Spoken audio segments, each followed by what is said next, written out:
8th standard, first chapter of science, living world and classification. Living world and classification, you can see classification of living world means हमारे world में जो भी living things है उनका classification. तो living world पूरा लेना है. क्लासिफिकेशन लिविंग वर्ल्ड का भी है, मतलब लिविंग वर्ल्ड में माइक्रोब्स का classification. First chapter science 8th standard. तो let us start. Biodiversity and the need of classification. क्योंकि हमारी इकोनॉमी में, हमारे वर्ल्ड में, अर्थ पे बहुत ज़्यादा बायोडाइवर्सिटी है, मतलब बहुत ज़्यादा डिफरेंस हमें देखने मिलता है हमारे वर्ल्ड में. तो ये डिफरेंस के बेस पे last year we learn that all the living organism on earth have adopted. जैसे हमने लास्ट ईयर मतलब 7th स्टैंडर्ड में ये स्टडी किया था कि हमारे वर्ल्ड में बहुत सारी जो चीज़ें, बहुत सारी जो लिविंग ऑर्गेनिज्म है वो अडॉप्ट हो चुके हैं. मतलब उनकी जो एडाप्टेशन है, मतलब उनने खुद को परिवर्तित किया है, खुद को चेंज किया है as per the changing environment according to the geographic region, food ingestion, defence. मतलब जो वहाँ की जैसे पर्टिकुलर एरिया के लिविंग ऑर्गेनिज्म ने वहाँ के एरिया के बेस पे खुद को डेवलप किया हुआ है. जैसे कैमल होते हैं, तो कैमल ने खुद को डेवलप किया है कि वो डेसर्ट एरियाज़ में खुद अडॉप्ट हुए हैं कि डेसर्ट एरिया में वो कम पानी के साथ, जैसे डेसर्ट में पानी कम होता है तो वो कम पानी उनको, उनके जो बॉडी को जो पानी की मात्रा है वो कम मिलती है तो उसको वो स्टोर करके रखते हैं. ऐसे जो है कैमल्स ने खुद को अडॉप्ट किया है. वैसे ही जो चेंजेस, एडाप्टेशन, जो चेंजेस आता है ऑर्गेनिज्म में as per the geographical region, food ingestion और डिफेंस, खुद को बचाने के लिए वो खुद को अडॉप्ट करता है, मतलब चेंज करता है, तो उसी को ही एडाप्टेशन बोलेंगे. While adopting, many difference are observed in the organism of a same species too. Same type के लिविंग ऑर्गेनिज्म है, सेम टाइप के लिविंग बीइंग है, लेकिन दोनों के अंदर डिफरेंस पाई जाती है. दोनों लिविंग ऑर्गेनिज्म में डिफरेंस होती है. जैसे कैमल सेम होता है, लेकिन जो डेसर्ट एरिया का कैमल होता है और जो कैमल दूसरे जो कोल्ड एरियाज़ के होते हैं उनमें जो डिफरेंस पाई जाती है, यहाँ पे उसी के बारे में बोला है. तो यहाँ पे according to 2011 census 87 million species of living organism are found on earth. Total 87 million species मतलब टाइप्स जो लिविंग ऑर्गेनिज्म के देखे जाते हैं पूरे जो हमारे पूरे वर्ल्ड में, पूरे अर्थ पे 87 मिलियन स्पीशीज़ होते हैं, इंक्लूडिंग लैंड एंड सी. इसमें लैंड भी आएगा और सी भी आएगा. To study such a vast it was essential to divide them in the group. अब हमें इसकी स्टडी करना है तो हमें इसको ग्रुप्स में डिवाइड करना पड़ेगा. ग्रुप में अगर हम इसको डिवाइड कर लेंगे तो हमें इसकी स्टडी करना इजी पड़ेगा, इसीलिए ग्रुप्स में डिवाइड किया जाता है. तो लिविंग ऑर्गेनिज्म को ग्रुप्स में डिवाइड किया जाएगा क्योंकि ये बहुत बड़ी क्वांटिटी है, 87 मिलियन है, तो इसीलिए उसको ग्रुप में डिवाइड किया जाएगा कि हम उसको ईजिली स्टडी किए. तो इन the group, so the groups and sub groups are created. इसीलिए ग्रुप्स बनाए जाते हैं. Considering the similarities and the difference among the living organism. जो ग्रुप्स बनाए जाएंगे वो क्या बेस पे बनाए जाएंगे? सिमिलैरिटीज़ एंड डिफरेंस के बेस पे, कि जैसे जो ऑर्गेनिज्म क्या सिमिलैरिटीज़ उनमें है और क्या डिफरेंस उनमें है. सिमिलैरिटी के बेस पे ग्रुप बनाया जाएगा और डिफरेंस के बेस पे ग्रुप बनाया जाएगा. This process of dividing the organism into groups and sub group are called biological classification. अगर जैसे एग्ज़ाम में क्वेश्चन आ रहा है व्हाट इज़ बायोलॉजिकल क्लासिफिकेशन, मतलब dividing the living organism into groups and sub groups. Groups में और सब ग्रुप्स में डिवाइड करना इसी को ही बायोलॉजिकल क्लासिफिकेशन बोलते हैं। बायोलॉजिकल क्लासिफिकेशन हमें क्लियर हो गया है। बायोलॉजिकल क्लासिफिकेशन मतलब द प्रोसेस ऑफ डिवाइडिंग, जैसे हम डिवाइड करेंगे ग्रुप्स के अंदर, the process of dividing living organism into groups and subgroups are called biological classification. Now let us see Robert Harding Whittaker 1920-1980, जो इनकी बर्थ से डेट दी हुई है, बर्थ और डेथ की, was an American ecologist. ये अमेरिकन इकोलॉजिस्ट है। in 1969 he divided living organism into 5 groups. इसने जो है, ये जो साइंटिस्ट है, इन्होंने 5 ग्रुप्स में पूरे लिविंग ऑर्गेनिज्म को डिवाइड किया है। 5 ग्रुप्स में लिविंग ऑर्गेनिज्म डिवाइड किया है। हम वो 5 ग्रुप्स की जो यहाँ पे एक वेब देख सकते हैं, और यहाँ पे हिस्ट्री भी दी हुई है कि कैसे दूसरे जो साइंटिस्ट है उन्होंने कैसे जो है इसमें क्रिएशन किया है, अपना जो व्यूज़ दिया है। सबके व्यूज़ इधर है, 4 किंगडम में कोपलैंड ने बताया है, बट इससे ज़्यादा जो है रॉबर्ट वेटेकर ने 5 किंगडम्स में डिवाइड किया हुआ है। पूरे इकोनॉमी को 5 किंगडम्स में डिवाइड किया हुआ है। तो उसका बेस क्या था, हम पहले वो देखेंगे। तो बेस क्या था डिवीज़न का, क्या बेस पे वेटेकर ने डिवाइड किया है। तो नंबर 1 में हम देख सकते हैं कॉम्प्लेक्सिटी ऑफ द सेल के स्ट्रक्चर के बेस पे। Number 2 complexity of the organism. पहले तो सेल के बेस पे डिवाइड किया, प्रोकैरियोटिक्स और यूकैरियोटिक्स। प्रोकैरियोटिक्स हम यहाँ देख सकते हैं लिविंग ऑर्गेनिज्म को, यहाँ पे हम एक टेबल फॉर्मेट में देख सकते हैं। तो यहाँ पे चार्ट में दिया हुआ है लिविंग ऑर्गेनिज्म को 2 पार्ट में डिवाइड किया हुआ है, प्रोकैरियोटिक और यूकैरियोटिक। तो ऐसे 2 पार्ट्स में लिविंग ऑर्गेनिज्म को डिवाइड किया हुआ है सेल के बेस पे। सेल मतलब जो उनकी जो ऑर्गेनिज्म की जो बॉडी में सेल होते हैं, लिविंग ऑर्गेनिज्म मतलब जिसमें लाइफ होती है, उनकी लिविंग ऑर्गेनिज्म मतलब जिसमें लाइफ होती है, और उनकी सेल्स को डिवाइड किया गया है 2 पार्ट्स में। 2 मतलब सेल की काउंटिंग के बेस पे 2 ग्रुप बनाए गए हैं, एक है प्रोकैरियोटिक, दूसरा है यूकैरियोटिक। तो यहाँ पे प्रोकैरियोटिक मतलब यूनिसेलुलर, सिर्फ ओनली यूनिसेलुलर, बट यूकैरियोटिक में यूनिसेलुलर भी आ रहा है और मल्टी सेलुलर भी आ रहा है। जैसे ह्यूमन बीइंग जो आएगा वो मल्टी सेलुलर है, तो वो मल्टी सेलुलर में आएगा। हमारे पास मल्टी सेल होती है, हम ह्यूमन बीइंग है, तो इसीलिए मल्टी सेलुलर यूकैरियोटिक में आएगा। तो हमारा क्लासिफिकेशन यूकैरियोटिक्स में है। तो यूकैरियोट्स और प्रोकैरियोट्स ओनली यूनिसेलुलर। दूसरा जो है, जैसे हम देख सकते हैं यूनिसेलुलर, मल्टी सेलुलर। तो हमने जो यूकैरियोटिक का बेस लिया है, उसकी जो कॉम्प्लेक्सिटी लिया है वो यूनिसेलुलर और मल्टी सेलुलर के बेस पे है। तो यहाँ पे हम उसके और आगे कंटिन्यू करेंगे। मोड ऑफ न्यूट्रिशन, फिर आगे जो डिवीज़न हुआ है वो न्यूट्रिशन के बेस पे डिवीज़न हुआ है। मोड ऑफ न्यूट्रिशन मतलब ऑटोट्रॉपिक, न्यूट्रिशन के बेस पे ऑटोट्रॉपिक, फोटोसिंथेसिस ऐसे डिसाइड हुआ है। जैसे ऑटोट्रॉपिक जो होते हैं वो अपना खाना खुद प्रिपेयर करते हैं, तो फोटोसिंथेसिस उनमें होता है। जैसे फंगी है, ऐसे नेमिंग दिया हुआ है सबका। फिर उसके बाद एनिमल्स होते हैं, हेट्रोट्रॉपिक होते हैं, जो दूसरों पे डिपेंड होते हैं। तो ये न्यूट्रिशन के बेस पे डिसाइड किया गया है, क्लासीफाई किया गया है, डिफरेंस किया गया है। फिर उसके बाद जो है लाइफस्टाइल बेस पे डिसाइड किया गया है। लाइफस्टाइल बेस यहाँ पे हम देख सकते हैं नंबर 4। तो उसमें प्लांट है, प्रोड्यूसर, एनिमल है, कंज्यूमर, फंगी है, डिकम्पोज़र। जैसे फॉर एग्जांपल प्लांट प्रोडक्शन करता है और एनिमल उसको कंज्यूम करते हैं, और फंगी जो है इनका जो बचा हुआ रहता है, जैसे जो फॉर एग्जांपल डेड बॉडीज़ है उसको फंगी डिकम्पोज करता है। तो यहाँ पे हम क्लियरली देख सकते हैं। और जो क्लासिफिकेशन हुआ है वो लाइफस्टाइल बेस पे किया गया है, लाइफस्टाइल बेस पे। तो प्लांट, एनिमल और फंगी ऐसे लाइफस्टाइल के बेस पे डिकम्पोजिंग। तो ये जो है क्लासिफिकेशन का बेस दिया हुआ है। फिर उसके बाद हम फाइलोजेनेटिक रिलेशनशिप में देखेंगे। फाइलोजेनेटिक रिलेशनशिप के अंदर कैरियोटिक और यूकैरियोटिक के बेस पे यूनिसेलुलर, मल्टी सेलुलर में डिवीज़न दिया है।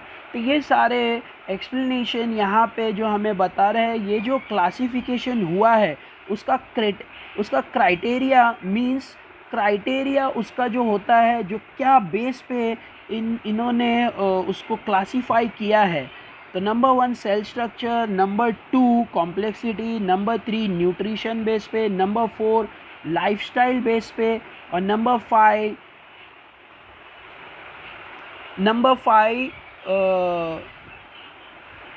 फाइलोजेनेटिक रिलेशनशिप के बेस पे। तो यहाँ पे जो हमें जो इन्फॉर्मेशन दी है उसको हम इस टेबल में स्टडी करेंगे। जो 5 किंगडम्स डिवाइड किए गए हैं ये टेबल में दिए हुए हम देख सकते हैं। सबसे पहला लिविंग ऑर्गेनिज्म। तो लिविंग ऑर्गेनिज्म टाइटल पे लिविंग ऑर्गेनिज्म को 2 पार्ट्स किया गया है, प्रोकैरियोटिक और यूकैरियोटिक। अब प्रोकैरियोटिक में यूनिसेलुलर है, सिंगल सेल वाला यूनिसेलुलर जिसमें एक ही सेल होता है। जैसे मल्टी सेलुलर मतलब बहुत सारे सेल होते हैं। जैसे हमारे अंदर हम ह्यूमन बीइंग है, हमारे पास आइस के सेल है, स्किन के सेल है, टंग के सेल है, सबके सेल अलग अलग होते हैं हमारी बॉडी में, इसीलिए हमें मल्टी सेलुलर बोला जाता है। बट यूनिसेलुलर में ऐसा नहीं होता है। यूनिसेलुलर में सिर्फ एक ही सेल होता है। जैसे वो उसके अंदर जो आँखों के सेल और जो है स्किन के सेल ऐसे डिफरेंट सेल नहीं होते हैं, सिर्फ एक ही सेल होता है। उसी से ही वो कंजम्पशन करता है, डाइजेशन करता है, एक्सक्रीशन करता है, मतलब एक ही सेल से वो सारे काम करता है, इसीलिए उसको यूनिसेलुलर बोलेंगे। अब यूनिसेलुलर के अंदर से जो आगे एक किंगडम बनाया गया है वो है मोनेरा, किंगडम मोनेरा। तो ऐसे किंगडम मोनेरा आएगा, ये किंगडम नंबर 1 है। सबसे पहला जो लिविंग ऑर्गेनिज्म को डिवाइड किया गया है उसका जो सबसे पहला किंगडम बनाया गया है kingdom Monera. Number 2 kingdom protista. Number 2 kingdom protista. Kingdom protista जो है वो यूकैरियोटिक्स में से आएगा, यूकैरियोटिक्स में, बट वो यूनिसेलुलर होता है क्योंकि यूकैरियोटिक्स में 2 है, एक यूनिसेलुलर एक मल्टी सेलुलर। तो यूनिसेलुलर में प्रोटिस्टा आएगा तो वैसे। और मल्टी सेलुलर में यहाँ पे हम देख सकते हैं मल्टी सेलुलर में और 3 किंगडम आगे कंटिन्यू हो रहे हैं। तो kingdom number 3 fungi, kingdom number 4 kingdom number 4 Plantae, kingdom number 5 animalia. तो टोटल 5 किंगडम्स हो रहे हैं। किंगडम नंबर 1 मोनेरा है, किंगडम नंबर 2 प्रोटिस्टा है, किंगडम नंबर 3 फंगी है, किंगडम नंबर 4 प्लांटे है, किंगडम नंबर 5 एनिमेलिया है। तो ऐसे टोटल 5 किंगडम्स यहाँ पे हमारे सामने क्लियर हो रहे हैं, 5 किंगडम। तो सबसे पहले पेज नंबर 2 पे किंगडम मोनेरा का एक्सप्लेनेशन है, हम लोग देख सकते हैं किंगडम मोनेरा। तो किंगडम मोनेरा का एक्सप्लेनेशन में क्लियरली दिया हुआ है। किंगडम मोनेरा जो है हम यहाँ पे उसका डायग्राम में देख सकते हैं कि किंगडम मोनेरा के जो स्पीशीज़ होते हैं वो कैसे होते हैं, उनकी जो साइज़ होती है, जो पैटर्न और डिज़ाइन होता है उसको हम देख सकते हैं। वो एक रॉड टाइप का डिज़ाइन है। तो let us start kingdom Monera. Activities में स्टार्ट करते हैं। Take a small drop of curd on a buttermilk. Take a small drop of curd on a buttermilk. Buttermilk मतलब छाछ ले लो या तो कर्ड ले लो, कर्ड मतलब दही ले लो। उसके अंदर dilute it with a little water, उसमें थोड़ा सा पानी डालो। फिर उसको ग्लास स्लाइड पे, क्लीन ग्लास स्लाइड पे रखो, मतलब कांच के टुकड़े पे उसको रख लो। Carefully keep on a cover slip over under a high power of compound microscope. फिर उसको जो कंपाउंड माइक्रोस्कोप होता है उसके अंदर रख के देखो, माइक्रोस्कोप में वो दिखाई देगा। What did you see moving small rod like microbes. तुमको ये दिखाई देगा कि ऐसे कुछ रॉड लाइक माइक्रोब्स ऐसे मूव कर रहे हैं, मूव करते हुए दिखाई पड़ेंगे हमें। तो यही हमें यहाँ क्लियर हो जाएगा। तो ये जो रॉड्स लाइक माइक्रोब्स है ये लैक्टोबैसिली बैक्टीरिया है, मतलब ये बैक्टीरियाज होते हैं। बैक्टीरिया मोनेरा किंगडम में आता है, ये यूनिसेलुलर होता है। तो ऐसे यहाँ पे हमें क्लियर हो जाएगा कि किंगडम मोनेरा में बैक्टीरिया जो होता है वो काउंट होगा क्योंकि यूनिसेलुलर है।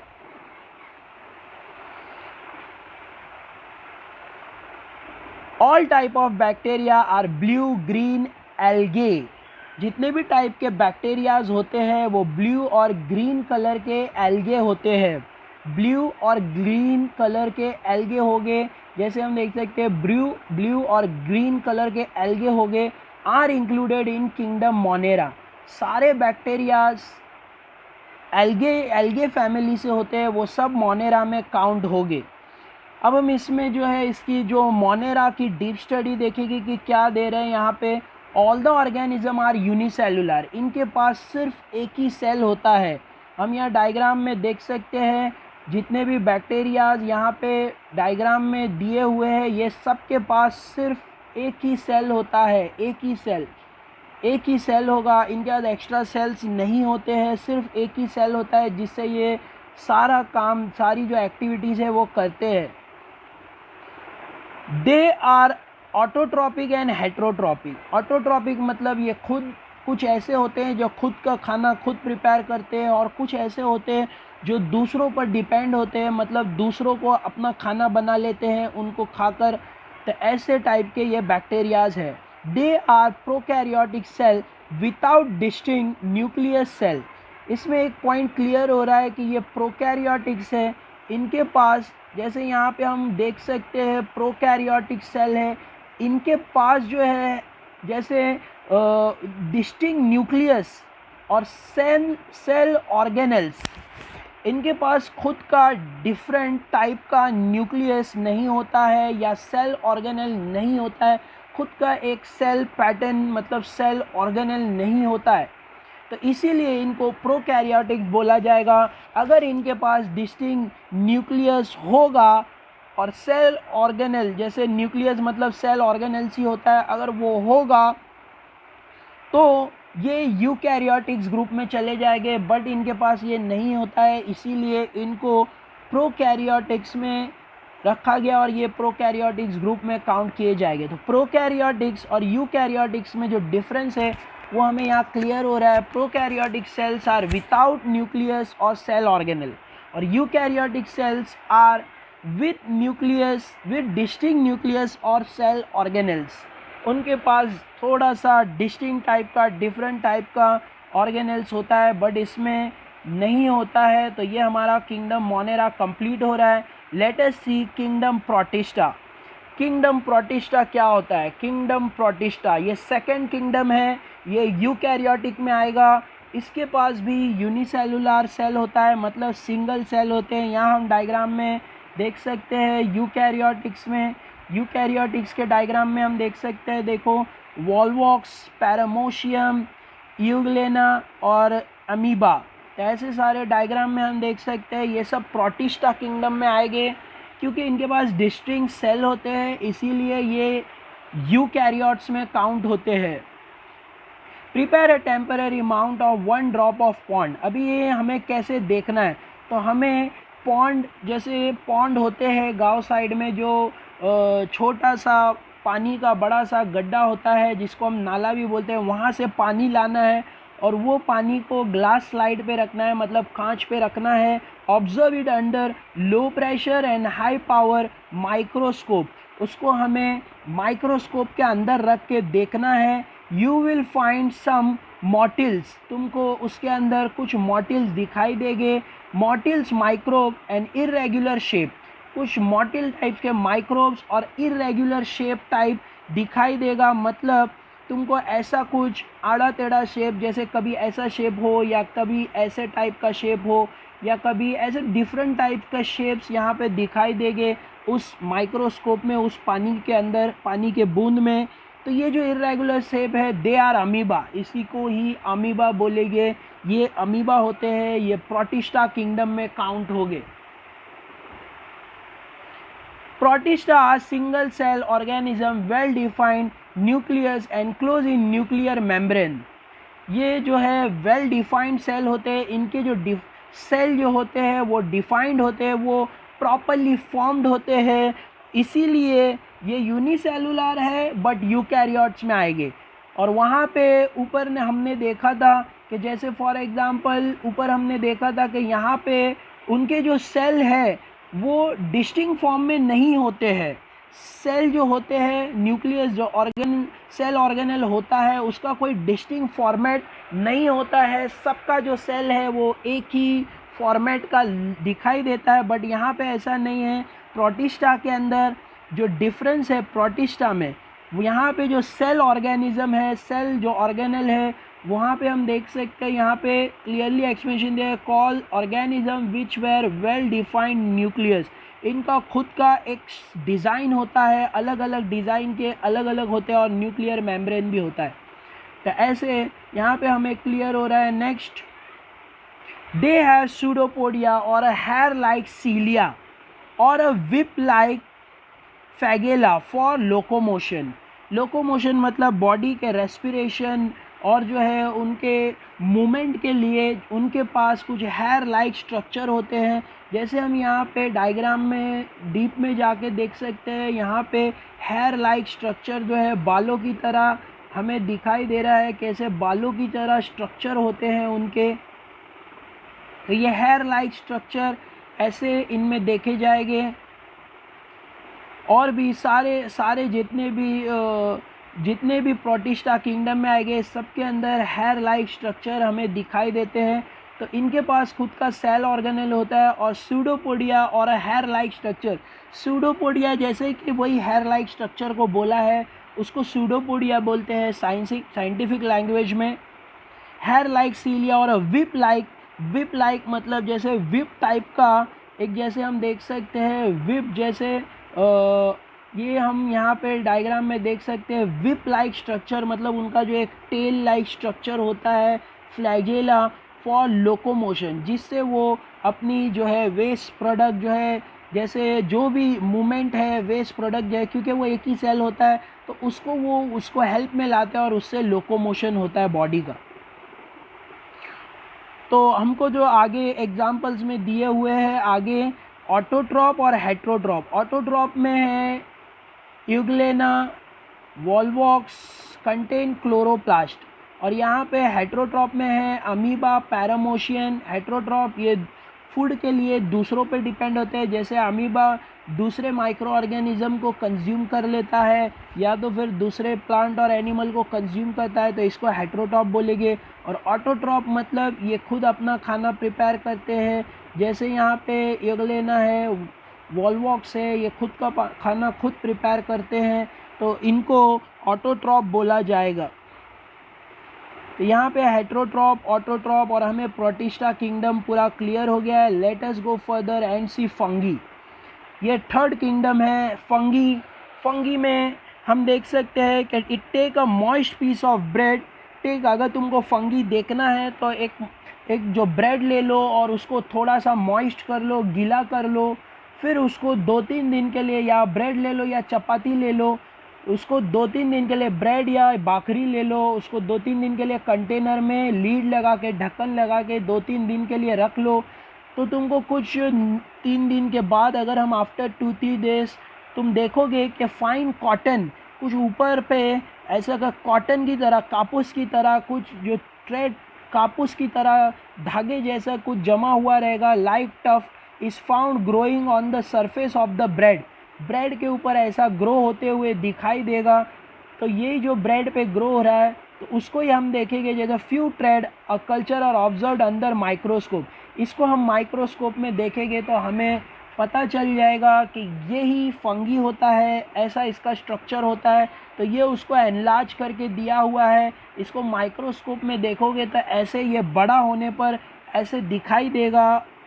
तो जैसे हम देख सकते हैं इसके सारे जो पार्ट्स दिए हुए हैं, बताए गए हैं। यहाँ पे जो है स्पोरेजियम दिया हुआ है। स्पोरेजियम से हम देख सकते हैं ये अपने स्पोर्स जो है, स्पोर्स को फेंकता है दूसरी जगह पे, जैसे इसके जो बीज होते हैं वो दूसरी जगह पे, और ये रिप्रोडक्शन करते हैं आगे जाके, और जो है स्पोर्स ये बर्थ देते हैं और नया जो है फंगी ग्रोथ होता है इसकी हेल्प से। तो ये जो है फंगी का डायग्राम है। तो लेट अस गो फर्दर। यहाँ पे कुछ इंस्टीट्यूशनल वर्क दिया है, तो let us go on third page और हम वहाँ पे देखेंगे फंगी के बाद जो हमारा फंगी का कैरेक्टरिस्टिक्स बाकी है, तो फंगी का कैरेक्टरिस्टिक्स देखेंगे। They are non green eukaryotic heterotrophic organism. ये जो है यूकैरियोटिक ग्रुप में आएगा। यूकैरियोटिक्स में मल्टीसेलुलर बेस पे होता है, तो यहाँ पे यूकैरियोटिक्स में मल्टीसेलुलर और यूनिसेलुलर दो ग्रुप है, बट ये मल्टीसेलुलर में आएगा। क्यों मल्टीसेलुलर में आ रहा है? क्योंकि ये थर्ड किंगडम है, ये एक डिफरेंट किंगडम काउंट होता है। तो जैसे हमने किंगडम नंबर 1 स्टडी किया था, किंगडम नंबर 2, अब ये किंगडम नंबर 3 फंगी है। Most of them are saprotrophs, they feed upon decaying. Saprotrophs उसको बोलते हैं जो डेड एनिमल्स, मरे हुए पे, डिकेइंग जो सड़ने लगते हैं उनके ऊपर पल के बड़े होते हैं, मतलब उनको खाकर बड़े होते हैं, उनको ही सैप्रोट्रॉप बोलेंगे। तो अब हमारे पास तीन इंफॉर्मेशन जो है, हेट्रोट्रॉप, ऑटोट्रॉप और सैप्रोट्रॉप्स, ये तीन इंफॉर्मेशन है। तो ये डिकेइंग एनिमल पे जो ग्रो होते हैं वो फंगी होते हैं। फंगी उन पे ग्रो हो गए जो चीज़ें सड़ रही होती है उन पे। Their cell is made up of tough and complex sugar called chitins. इनका जो कॉम्प्लेक्स बना हुआ रहता है वो एक शुगर टाइप के मटेरियल से, जिसको कॉम्प्लेक्स शुगर बोलते हैं, उससे बना हुआ रहता है, उसको चिटिन्स बोलते हैं। एग्ज़ाम में ये ब्लैंक्स में आ सकता है, तो इसे अच्छे से देख लेना है। Next, some fungi are thread like and many nuclei are present in the cytoplasm. कुछ फंगी जो रहते हैं वो थ्रेड लाइक, मतलब रस्सी की तरह से शेप से होते हैं। कुछ जो फंगी होते हैं, मशरूम्स को हम वेजिटेबल में खाने में यूज़ करते हैं, मशरूम्स। तो यहाँ पे मशरूम्स के बाद में हम थ्रेड लाइक स्ट्रक्चर जो नीचे देख रहे हैं, ये सारे जो है फंगी के डायग्राम हैं। Let us see next point, fourth point, some fungi are thread like and many nuclei. ये भी हमने देख लिया, साइटोप्लाज्म थ्रेड लाइक है, डायग्राम में हम देख सकते हैं। नेक्स्ट फिफ्थ पॉइंट में एग्जाम्पल दिया हुआ है, जैसे baker yeast, aspergillus, fungus on a corn, penicillium, mushroom. ये सारे एग्जाम्पल थे फंगी के। और जो है मशरूम तो हम बहुत फेमस है, हम उसको रेगुलरली वेजिटेबल्स में कंज्यूम भी करते हैं। दो many system of classification introduce after विटिकर, his 5 kingdom system is widely accepted. ये 5 सिस्टम बहुत एक्सेप्ट किए गए हैं वर्ल्ड में। तो यहाँ पे हमें 8th स्टैंडर्ड में 3 सिस्टम के बारे में बताया गया है, 3 किंगडम के बारे में। Number 1 Monera, number 2 protista, number 3 fungi. Plantae और एनिमेलिया किंगडम नंबर 4 और 5 हमें नेक्स्ट 9th स्टैंडर्ड के पोर्शन में आएगा। तो यहाँ पे हमारा classification of living organism complete हो रहा है। और नेक्स्ट वीडियो में हम क्लासिफिकेशन ऑफ माइक्रोब्स देखेंगे। नेक्स्ट वीडियो में क्लासिफिकेशन ऑफ माइक्रोब्स मतलब वही माइक्रो ऑर्गेनिज्म को, सारे लिविंग ऑर्गेनिज्म में से सिर्फ माइक्रो ऑर्गेनिज्म को अलग करके उसको डिफाइन किया गया, उसको एक्सप्लेन किया गया है। तो वो हमारे नेक्स्ट वीडियो सेकेंड पार्ट में आई विल सेंड यू, तो wait for our next video. Thank you for watching, don't forget to subscribe. Thank you all, take care.